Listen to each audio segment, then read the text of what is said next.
Hi, thank you so much for joining us for another of Pharmacist Support's Top 10 Tips videos. This episode is our Top 10 Tips for Foundation Trainee Pharmacists. A huge congratulations to anyone watching this video who has graduated from university or started training. This is a fantastic achievement.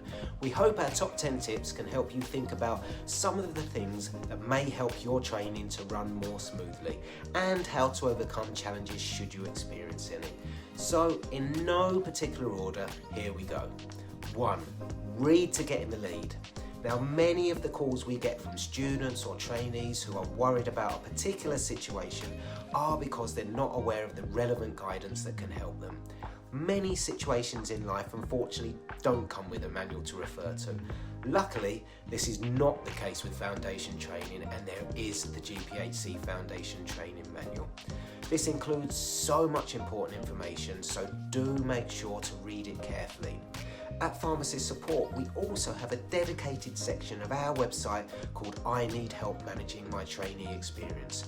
This includes information pages on managing your money throughout your training year, making changes to your placement, coping with assessment stress, and much more, so do check them out. 2. Well-being cannot be an afterthought. Now, we cannot stress the importance of taking care of yourself during training. Foundation training can be incredibly exciting and rewarding, but also very demanding. Successfully managing your well-being means you can perform better at work and in the assessment. Now, our website has lots of information to help you improve your well-being, and why not sign up for our free wellbeing learning platform?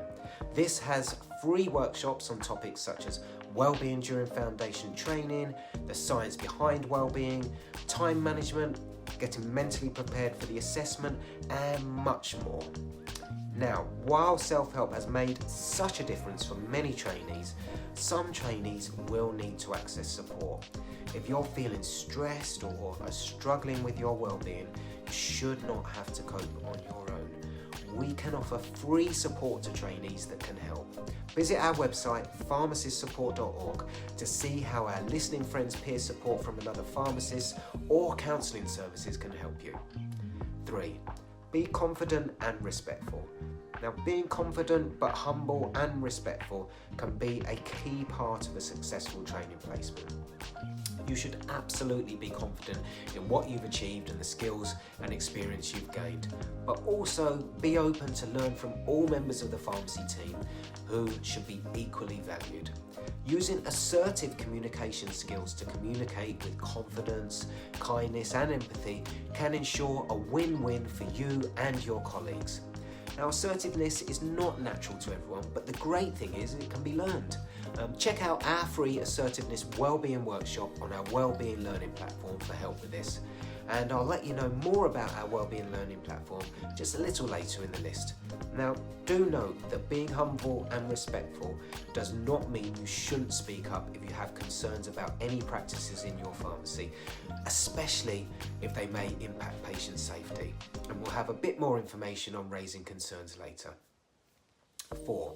Build positive workplace relationships.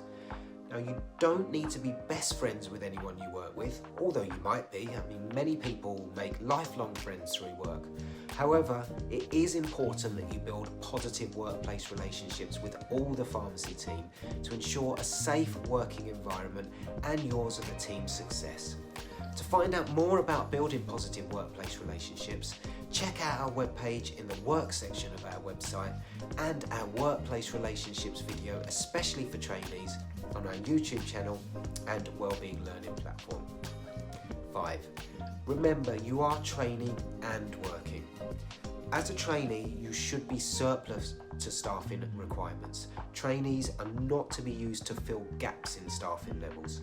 You should be following a clear training plan, having regular reviews, including progress reports at the required points, and this should help trainees and supervisors comply with your learning agreement and support trainees in achieving their learning outcomes.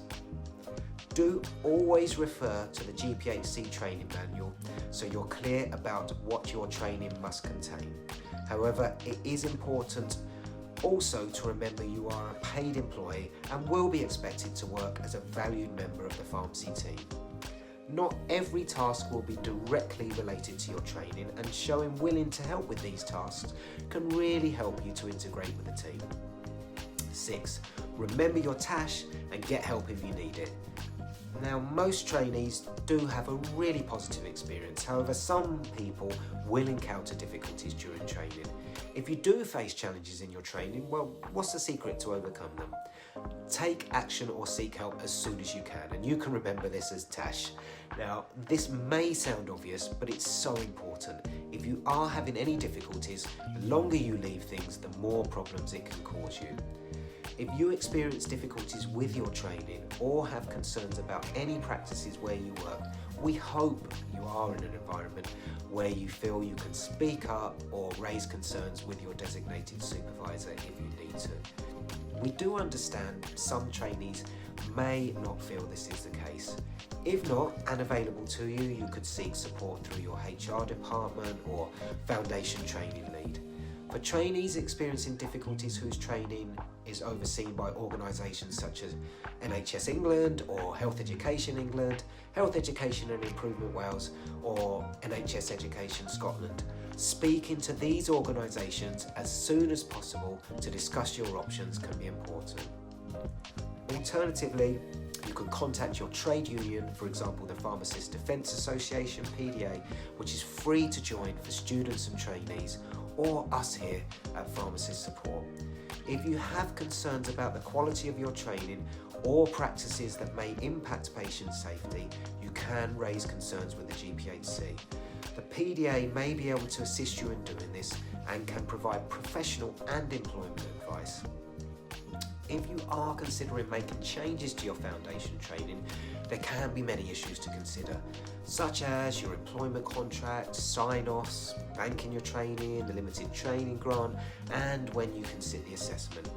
The GPHC Foundation Training Manual has information on changing your training site or program, and we have information on making changes to your training, employment contracts, and more on our website. Now, do have the belief that with the right support, you can overcome any challenges. In fact, overcoming challenges can actually help you to become a more confident and resilient pharmacist who is better prepared to deal with any difficulties you may face in your career.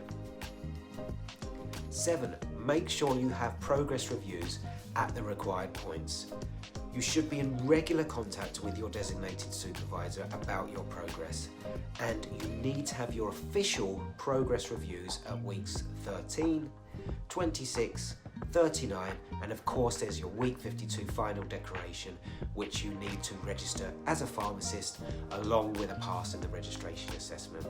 Now, progress reviews are important for the following reasons: monitoring your progress and informing you of your successes and where you need to improve. If you need to change to another training provider for any reason, a successful week or 13 or 26 review may mean you can bank your training and start from week 14 or 27 rather than starting from week 1 again. And you need your week 39 review to be able to sit the registration assessment. Number 8, managing an unsatisfactory progress review. Now, it can be easy to be disheartened if you get an unsatisfactory progress review, but focusing on this as something only negative will not motivate you in your training.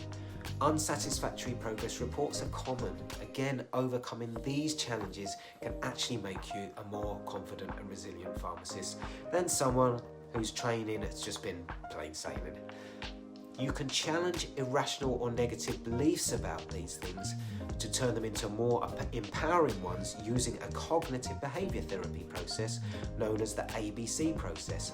Now, there's more information on this in our free Wellbeing During Foundation Training workshop on our Wellbeing Learning platform, so do check it out.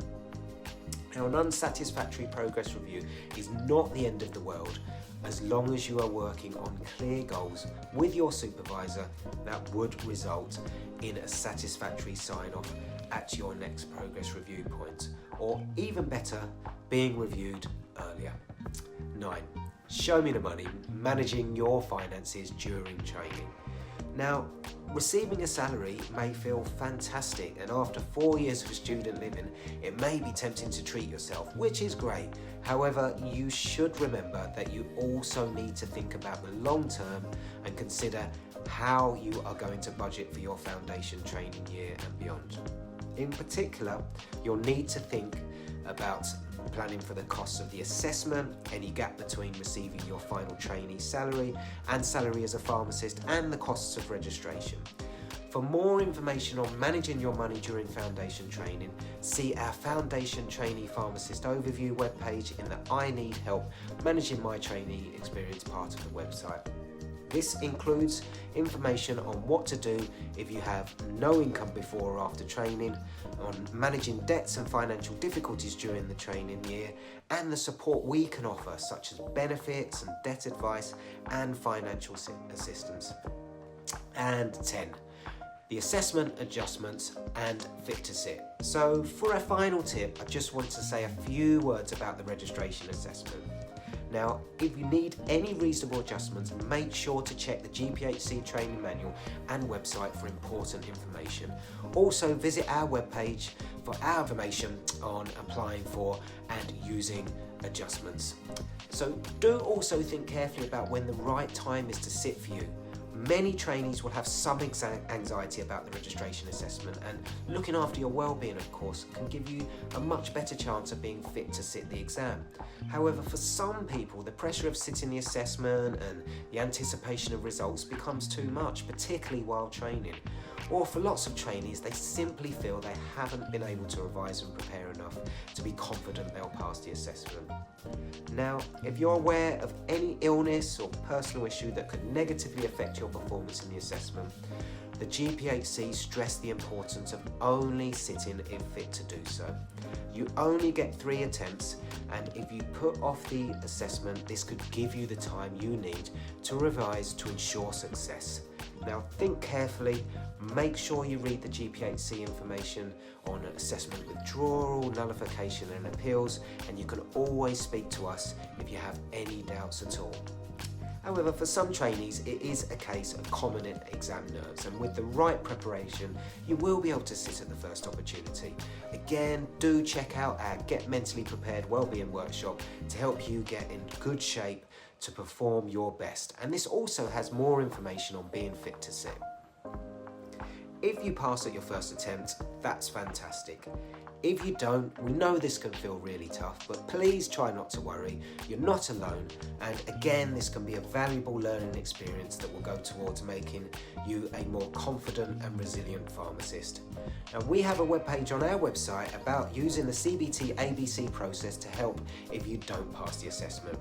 This and our website also includes information for people who didn't pass for the 3rd time, and we have a web page on a range of alternative career options for MPharm graduates. Well, that's all we have time for. Thank you so much for joining us, and we hope you found these tips helpful. We wish you the very best for your training and the assessment. And if you do experience challenges, remember your TASH, take action, or seek help if you need to. And do reach out to us if you need support, from wellbeing challenges because of personal or training difficulties to struggles with your finances. There may be ways in which we can help. Do make sure to visit our website, pharmacistsupport.org, to find out more about our resources and support. Take care, everyone. Good luck, and bye for now.